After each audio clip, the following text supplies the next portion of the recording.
Bien, el tema de hoy se titula La entrada de un Redentor.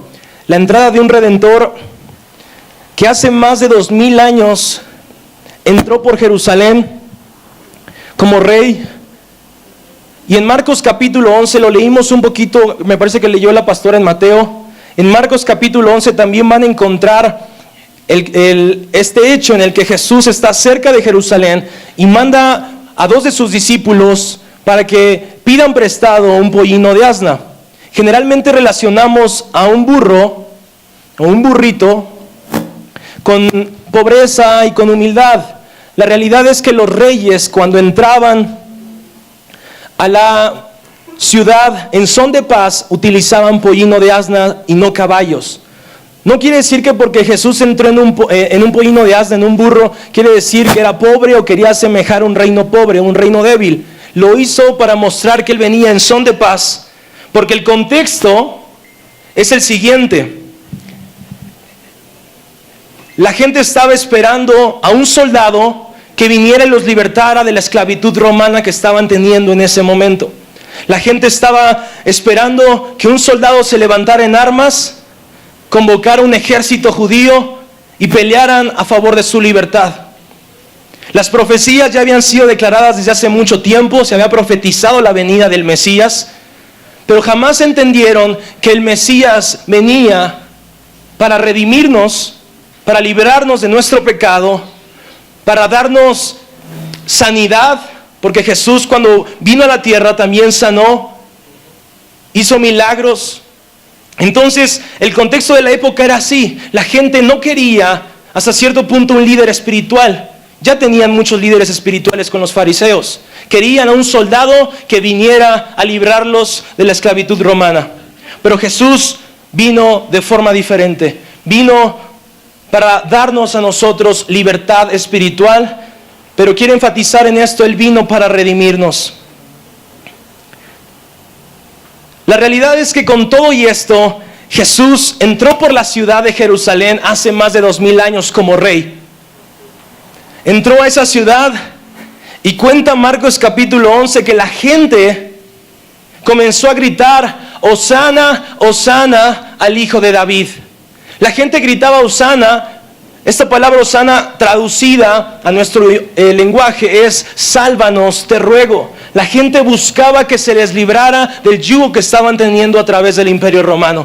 Entonces cuando vieron a Jesús entrar por la ciudad en un pollino de asna, la gente comenzó a seguir este evento y comenzaba a gritar Hosana, que traducido es sálvanos, te ruego. Y entonces la gente preguntaba y decía, ¿quién es este? Porque muchos no lo conocían. Y entonces respondían los que lo seguían y los que lo conocían, bendito el que viene en el nombre del Señor, bendito el reino venidero de nuestro Padre David. La gente estaba esperando a un libertador. Hoy recordamos con gran alegría, y no sé por qué en la Semana Santa o en la Semana de la Pasión, como en Alto Refugio nos gusta llamarle, se nos despierta esta pasión en ocasiones que domingos atrás no manifestamos. El pueblo se alegró porque su Redentor había entrado como rey a la ciudad. Hoy recordamos entonces con gran alegría la entrada de Jesús a nuestra tierra, porque Él vino a esta tierra para hacernos libres, para hacernos sanos y para, sobre todas las cosas, redimirnos. Hoy quisiera enfatizar en este punto. Jesús vino a redimirnos. La cultura cristiana entiende la palabra redimir tan solo como el pago que Dios hizo por nosotros. Con su sangre Él pagó por nosotros, nos quitó esclavitud, nos hizo hijos y herederos de todo lo que Jesús merece a través de Jesús y su sacrificio en la cruz. Éramos esclavos del pecado, estábamos perdidos y nuestro destino era la muerte. Pero vino Jesús y nos redimió de lo que nosotros merecíamos a causa de nuestro pecado. Esta interpretación es correcta. Pero yo quiero darte hoy un enfoque más profundo de lo que significa la palabra redimir. Redimir significa devolverle la dignidad y el valor a alguien que ha perdido. Redimir no solo significa librarte del pecado, no solo significa pagar tus deudas, sino significa que Jesús con su sacrificio vino a devolverte el valor y la dignidad que tú habías perdido a causa del pecado. Me gusta ejemplificar esta definición de redimir con el hecho de que cuando tú compras una joya, esta en el momento que sale de la tienda ya perdió su valor. Ya no vale lo mismo con lo que tú compraste en ese momento la joya.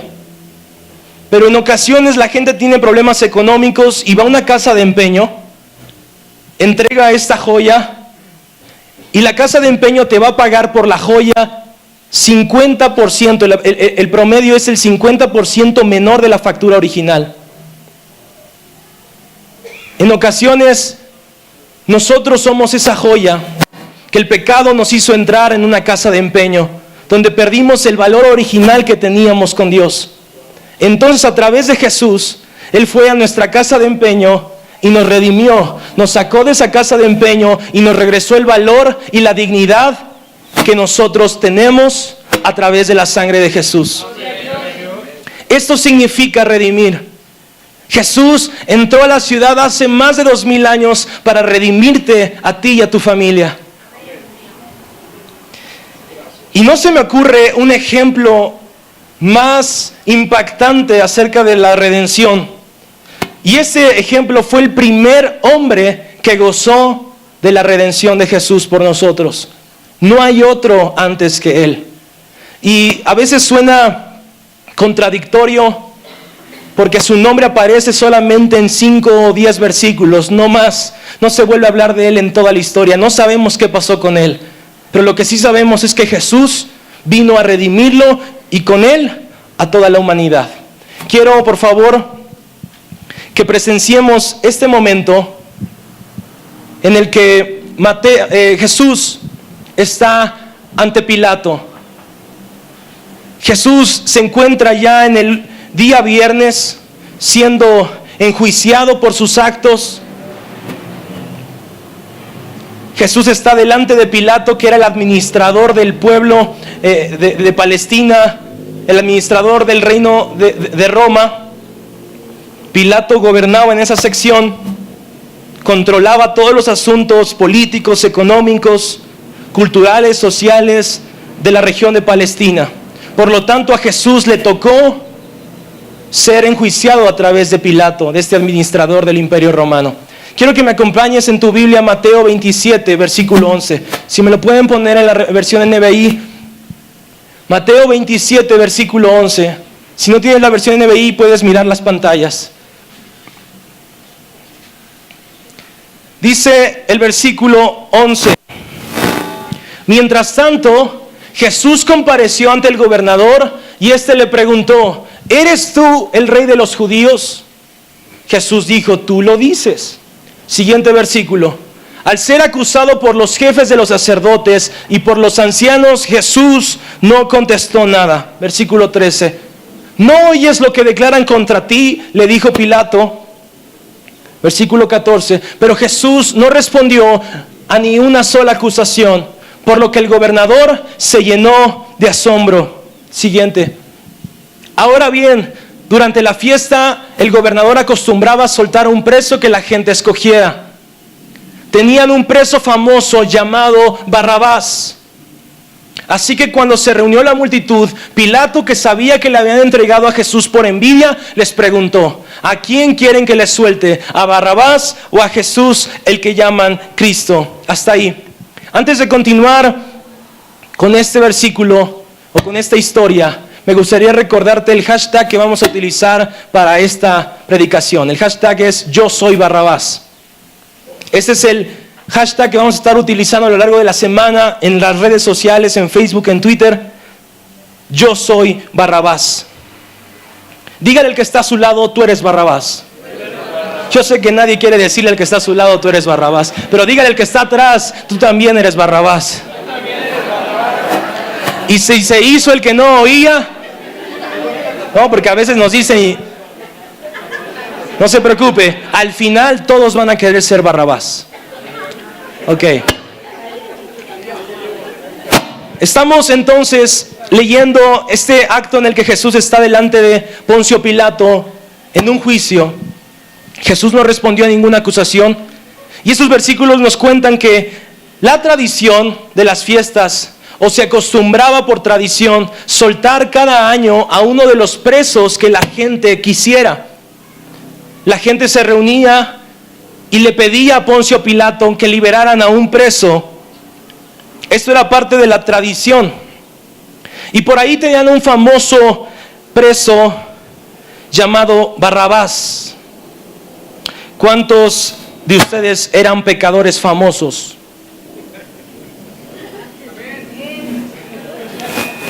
Imagina por un momento, Pilato tenía, la imagen pasada, Pilato tenía que tomar una decisión importante. En sus manos estaba la vida de un inocente y la vida de un culpable. Él tenía que tomar la decisión y decidir a quién le iba a dar libertad y quién tenía que ir a la cruz. Si tú hubieras sido Pilato, estarías sudando, porque ninguno de nosotros quisiéramos la muerte de un inocente. Quisiéramos nosotros condenar entonces a aquel que merece la crucifixión. Por un lado estaba Barrabás. Barrabás era famoso porque tenía mucho liderazgo y gran dominio en su habla, en su palabra. Él era un insurreccionista. Él despertaba en el pueblo esa necesidad de levantarse en contra de la autoridad. Él despertaba a la gente para ir en contra del Imperio Romano. Él era un rebelde, pero no solo eso, él era un asesino que había acabado con muchas vidas dentro del pueblo. Barrabás era un preso famoso entonces por su liderazgo y por su habilidad con sus palabras. Dice el versículo 17 de Mateo capítulo 27.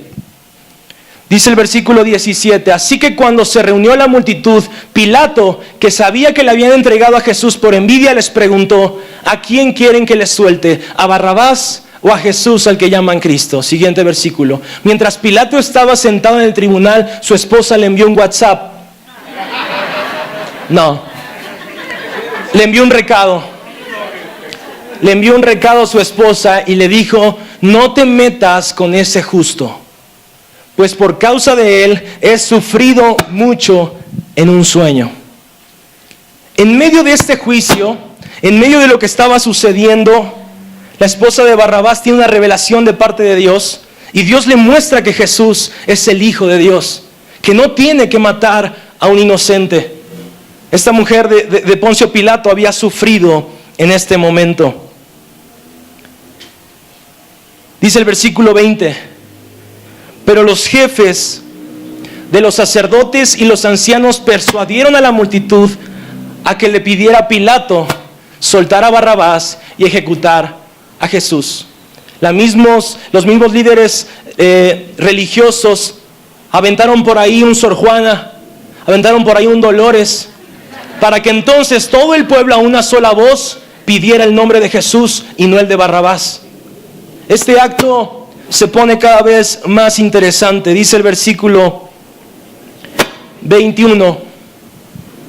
¿A cuál de los dos quieren que les suelte?, preguntó una vez más el gobernador, como diciendo, por favor reaccionen. Y la gente dijo, a Barrabás. Si quieres, baja ganancia. Dice el versículo 22, ¿y qué voy a hacer con Jesús al que llaman Cristo? Y la gente gritó, crucifícalo.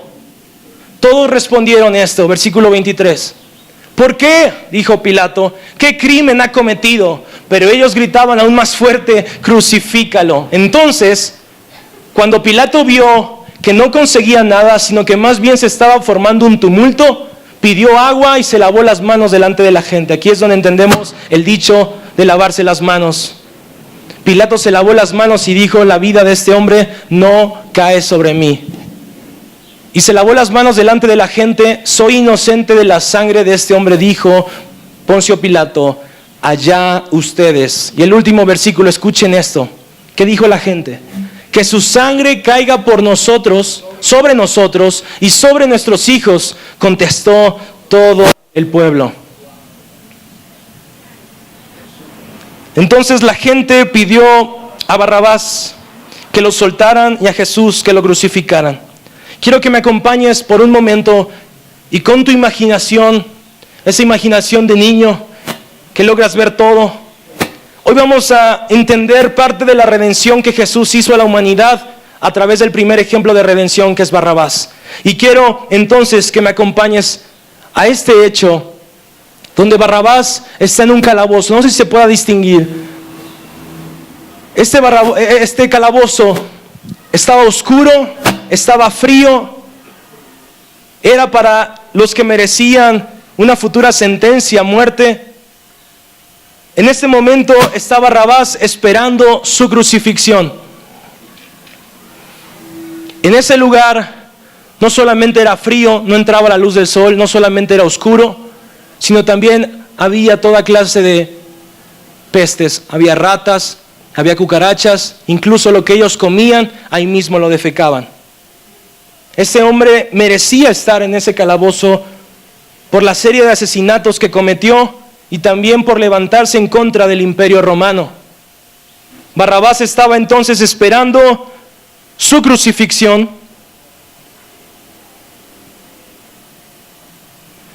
Y por otro lado, tenemos a Jesús. Allá arriba, en la parte de arriba donde se estaba haciendo el juicio, estaba Jesús ante Poncio Pilato. De este lado estaba Jesús, quien es un hombre justo, es un hombre santo, porque dice la Escritura que todo tipo de tentaciones vinieron a y en ninguna falló. Jesús no pecó, Jesús no tuvo malos pensamientos nunca, Jesús nunca pensó mal de su prójimo. Jesús fue santo y sobre todo inocente. Quiere decir que entonces Jesús no es solamente justo, sino es totalmente justo. Jesús no es solamente sano, sino es totalmente santo. Jesús no es inocente, sino es totalmente inocente. Pero Barrabás sigue esperando su crucifixión. Entonces, en ese momento, Barrabás se encontraba en el calabozo porque él lo merecía. Barrabás fue un insurreccionista, un rebelde y un asesino. Y del otro lado tenemos a Jesús, que fue sin duda el mejor hombre que pisó la tierra.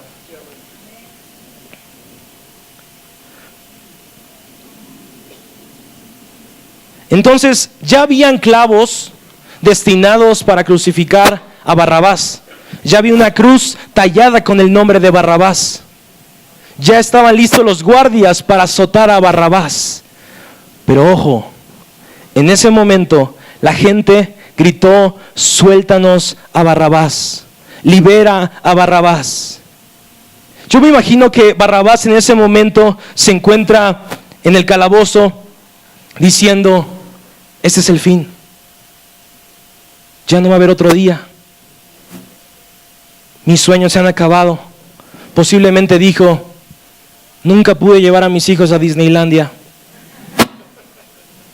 nunca pude hacerle sus 15 años a mi hija, nunca pude llevar a mi esposa de paseo, todo por lo que yo hice, este es el fin. Y en ese momento tocan la puerta. Barrabás. Abren su puerta y le dicen: este es tu día de suerte. Barrabás, sorprendido, asombrado por el hecho de que el guardia le dijo: este es tu día de suerte, y le dijo: allá arriba hay un hombre que se ofreció a ir en tu lugar. La gente pidió a Jesús, entonces tú eres libre. Barrabás, asombrado, le quitaron las cadenas, le quitaron el candado, salió del calabozo. Después de mucho tiempo volvió a ver la luz del sol. Asombrado por la noticia, todavía no entendía por qué un hombre inocente se dio por él. Comienza a caminar sobre la plaza pública. Sus amigos lo reconocen, van a abrazarlo. Barrabás sigue asombrado. También su familia lo encuentra, lo abraza, su hija lo besa, su esposa llora al ver que su esposo estaba siendo libre. Y mientras lo abrazan, él voltea a ver el cerro, el Gólgota, donde Jesús comienza su camino hacia la cruz. Una cruz que tenía el nombre de Barrabás. Ahora Jesús decidió cargar con esa cruz. Los clavos que eran para Barrabás, Jesús decidió que iban a ser sus clavos. Y los azotes de los guardias que eran para Barrabás, ahora son para Jesús. Barrabás es hecho libre. Y me puedo imaginar por un momento a Barrabás preguntándose: ¿quién es este Jesús que se está crucificando en mi lugar? Tú eres Barrabás y yo soy Barrabás. Dice la palabra de Dios que todos han pecado y están destituidos de la gloria de Dios. Porque tú y yo también éramos y a veces somos rebeldes. Hemos sido insurreccionistas con nuestra autoridad que es Dios cuando le fallamos, cuando pecamos. Incluso nosotros, hay mucha gente que dice: bueno, yo cometo algunas cosas malas, pero no he matado a nadie. Pero ¿cuántas veces con tus propias palabras has asesinado a muchos? Les has quitado la esperanza, la alegría, la paz. No es necesario matar a nadie para ser Barrabás. Nosotros también merecíamos ese lugar porque está escrito: todos han pecado, por lo tanto están destituidos de la gloria de Dios. Pero te tengo buenas noticias. Hay muy buenas noticias. El evangelio está hecho de buenas noticias. Y esas buenas noticias es que hay un hombre llamado Jesús. Hay un hombre llamado Jesús, el cual vivió perfecto en sus días. Él es justo, Él no pecó. Él tomó la cruz que era para nosotros. Él cargó con nuestros dolores y con nuestras enfermedades. Él sufrió lo que nosotros teníamos que sufrir. Sobre sus manos fueron clavadas los clavos que eran para nosotros. Él murió en la cruz. Y por lo tanto ahora nosotros podemos salir de nuestro calabozo. Podemos ver la luz de un nuevo día. Podemos tener la esperanza de que Dios nos ha dado una nueva oportunidad para reivindicarnos, para no regresar al pecado, para ser libres, para tomar las promesas de Dios y caminar en justicia, en victoria, en libertad. Eso es lo que Jesús hizo en la cruz del Calvario. Eso es lo que ese hombre hizo a través de nosotros y por nosotros. Esa es la buena noticia. Él cambió la historia para darnos a nosotros hoy una esperanza. Él es Jesús. Romanos 3, versículo 24, no es necesario buscarlo, yo lo leo. Dice así: todos hemos pecado y por eso estamos lejos de Dios. Pero Él nos ama mucho, escucha esto, Él nos ama mucho, que hoy nos declara inocentes sin pedirnos nada a cambio. Jesús declaró inocente a Barrabás y no le pidió nada a cambio. Incluso no sabemos si Barrabás tuvo una actitud de agradecimiento por lo que Jesús hizo. Pero lo que está escrito es que Jesús nos declaró inocentes y no nos pide nada a cambio. Entonces, por medio de Jesús nos ha librado del castigo que merecíamos a causa de nuestros pecados. Dios envió a Jesús para morir por nosotros. Si confiamos en que Jesús murió por nosotros, escucha esto: Dios nos perdonará. Con esto Dios demuestra que es justo y que gracias a su paciencia ahora nos perdonará todo lo malo que hemos hecho. Él es justo y solo acepta a los que confían en Él.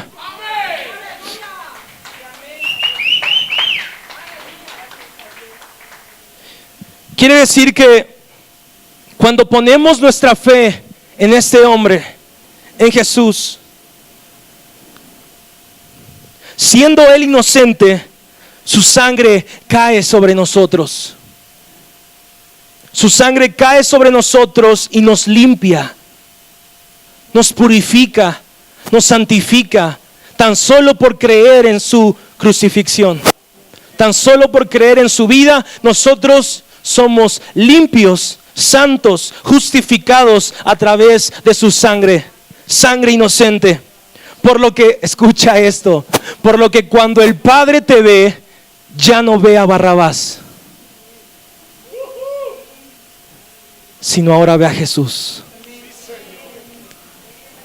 Cuando el Padre te ve día a día, ya no puede ver a un pecador, ya no puede ver a un asesino, ya no puede ver a un homicida, ya no puede ver a un adúltero, ya no puede ver tu maldad, porque la sangre de Jesús fue puesta sobre ti, y entonces Él ve a Jesús en ti.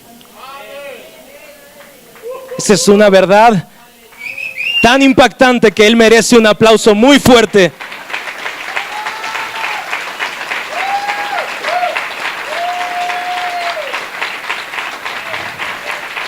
Ahora el Padre ve en ti la justa y preciosa sangre de Jesús.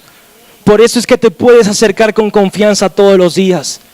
Por eso es que el velo se rompió, se rasgó, para que entonces nosotros tengamos acceso, entrada confiada ante el trono de la gracia, donde encontramos cada día el perdón de nuestros pecados. Es a través de este hecho cuando Jesús va a hacer una obra asombrosa, que en ocasiones vamos a llegar a pensar: qué loco está esto. ¿Cómo fue posible que el Padre, a través de Jesús, nos haga merecedores de perdón y de gracia? ¿Cómo puede ser posible que a través de Jesús mis pecados, mis ofensas, mis errores sean borrados y olvidados por Dios? No está tan loco, porque la realidad es que toda la Escritura profetiza este momento. Esta plática va en aumento. Toda la Escritura profetiza este evento. No sé cuántos lo recuerdan, pero en el Antiguo Testamento estaba estipulado con el principio de la primogenitura, donde el hermano mayor, este principio constaba que el hermano mayor tiene que recibir por derecho, por ser hermano mayor, por ser el primogénito, una doble porción de la herencia. Y aparte, una bendición patriarcal. Quiere decir que si tú eres el hermano mayor de tu casa, tú mereces, de los 10 millones que tu papá te va a heredar, tú mereces 6.6 millones. Si tienes 2, 3, 4, 5 hermanos, que los demás se hagan bolas con el restante. ¿Cuántos hermanos mayores hay aquí? ¿Cuántos están disfrutando lo que estoy diciendo? Este es el principio de la primogenitura. Tú mereces el doble de la herencia, pero también una bendición patriarcal. Cuando Isaac bendice a Jacob, creyendo que era Esaú, lo bendice con una bendición patriarcal para poder conquistar y multiplicarse en una gran manera. Te quiero contar algo. Si tú eres hermano mayor, di conmigo, oh. El problema es que nunca sucedió así. El mayor nunca recibió la doble porción ni la bendición patriarcal. Ahí les va. Ahora sí, ¿cuántos hermanos menores hay aquí? Aleluya. Porque no creas que el primer intercambio fue en la cruz. Este intercambio se profetizó mucho tiempo atrás. Ahí te va, los primeros ejemplos: Esaú y Jacob. Esaú era el mayor. Esaú merecía la bendición tanto patriarcal como la herencia económica. La realidad es que Jacob se vio más astuto y roba de cierta forma esa bendición o esa primogenitura. Esaú entonces queda desplazado como hermano mayor y Jacob recibe la bendición de la primogenitura. Otro ejemplo, José y sus hermanos. José era el 11 de 12. Ahí para que veas. Y dice la escritura que José un día soñó que sus hermanos se iban a postrar delante de él. Y sus hermanos, sí. No, sus hermanos se enojaron tanto que lo venden y le dicen a su papá que había muerto José. La realidad es que mucho tiempo después, cuando en la tierra de Palestina, en este caso donde estaba él situado, o el pueblo, que todavía era muy primitivo, padecieron hambre, fueron a Egipto donde estaba su hermano mayor y fueron bendecidos por ese hermano menor.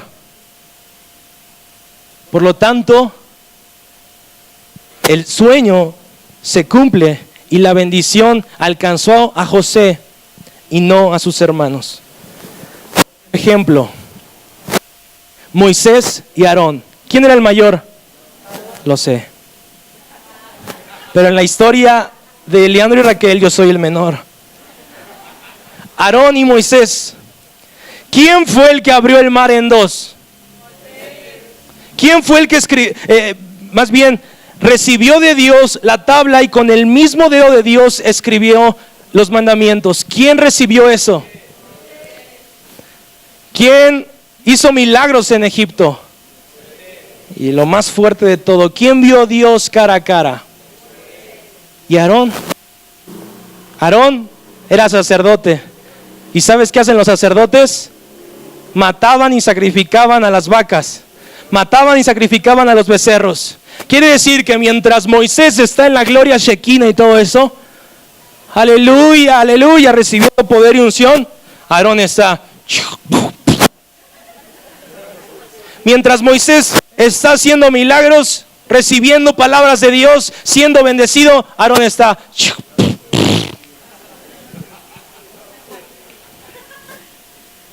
Aarón era el mayor, pero Dios usó al menor.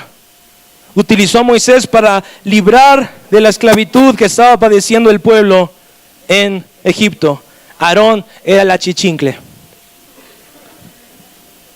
Imagínate el momento cuando Saúl manda matar más de 1000 becerros. Salomón, manda matar más de 1000 becerros. ¿Sabes quién los sacrificó? El sacerdote, no Aarón, Aarón ya había muerto, pero el sacerdote. Entonces, qué triste historia la del sacerdote. ¿Cuántos hermanos de aquí sienten la unción de parte de Dios en este momento? Es de risa, tranquilos. Pero ahí te va otro hecho. David y sus hermanos. Dice la escritura que Samuel fue a la casa del padre de David para ungir al futuro rey de Israel. Y cuando ve al primero dice, gloria a Dios, hermoso, guapo, alto, como el hermano Aarón León. Y Dios le grita, dice, momento, este no es, no te dejes guiar por tu apariencia, Samuel, ponte pilas. Y bueno, ahí va con el segundo, con el tercero, con el cuarto, y dice, bueno, no hay ninguno. Dios me dijo que aquí está el futuro rey de Israel. ¿Tienen algún hermano más? Y el padre de David, y anda por allá por los campos, mándalo traer. Y llega David y es ungido como el rey de Israel. No solo eso, Jesús viene de esa descendencia de David. David fue escogido siendo el menor de sus hermanos para ser rey por Samuel, ungido rey por Samuel. Otro ejemplo más, Salomón y Absalón. Absalón era el mayor, Absalón merecía el reino, pero no solo esto, viene Salomón, el hijo de la otra, él es rey, y yo creo que lo peor de todo para Absalón, aunque ya no estaba en vida, fue que su hermanito menor le dijo a Dios, Dios, hazme el hombre más sabio de toda la tierra, y Dios le concedió al hijo menor ser el hombre más sabio de toda la tierra. ¿Cuántos hermanos menores sienten la unción? Ok, estamos llegando al punto final. Luego viene Jesús y dice lo siguiente: los últimos serán los primeros y los primeros serán los últimos. Fin.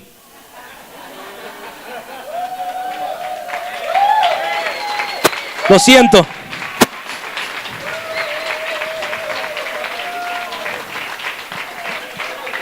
¿Cuántos hermanos mayores de este lugar están amargados con la vida?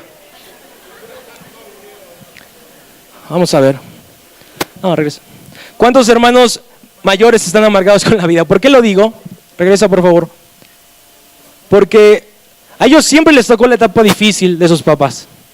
O problemas familiares o escasez financiera. En mi caso, mi hermana padeció todo esto por ser la mayor. Y cuando viene el hijo menor, a mí sí me tocan pañalitos nuevos, una ropita nueva. Y no solo eso, ya después me toca un auto. Y mi hermana, oye, ¿y yo qué? Bueno, hermana, es que, perdón, si me ve, yo soy el menor. Ya está profetizado en la Biblia. No se crean, ahora ya es parejo, pero no sé por qué pasa esto. Pero ahí te va el ejemplo más increíble de este hecho en el que los hijos menores recibían la bendición y la herencia. Es el ejemplo de Manasés y Efraín. Esto está en Génesis 48, léelo en tu casa, yo te lo cuento aquí. Estos son hijos de José, y José lleva a sus hijos con su padre Jacob, y le dice: Padre, es tiempo que bendigas a mi primogénito. Manasés era el mayor y Efraín era el menor. Dice la escritura que cuando llegan, Jacob los besa, los apapacha, los abraza, mis nietos consentidos. Para este tiempo Jacob ya estaba mal de su vista, tenía aproximadamente 140 años, ya estaba muy vividito. Y Jacob era un patriarca. Entonces su hijo José les dice: por favor, bendice al mayor, bendice a Manasés. Cuenta la escritura que entonces José puso a Manasés en la mano derecha de Jacob y a Efraín en la mano izquierda. ¿Por qué en la mano derecha? Porque el Hijo de Dios está sentado a la diestra del Padre. Entonces José viene con su papá y le dice: por favor, papá, bendice a Manasés, te lo voy a poner al lado derecho, y a Efraín, que es el menor, te lo voy a poner al lado izquierdo. Sobre Manasés deposita la bendición patriarcal y yo le daré la herencia que él merece. Pero ¿sabes cómo fue la historia? La realidad es la siguiente. Dice el versículo 13: luego tomó a sus dos hijos, Efraín con la derecha y a Manasés con la izquierda, y se los presentó a su padre. De esta manera Efraín quedó a la izquierda de Israel y Manasés a su derecha. Israel es Jacob. Pero Israel, Jacob, al extender las manos, las entrecruzó y puso la derecha sobre la cabeza de Efraín, que era el menor, y puso la izquierda sobre la cabeza de Manasés, que era el mayor. Y dijo José: papá, te estás equivocando. ¿Qué hiciste? Y Jacob dice: no, así tiene que ser. Al hijo menor le toca y al hijo mayor nada.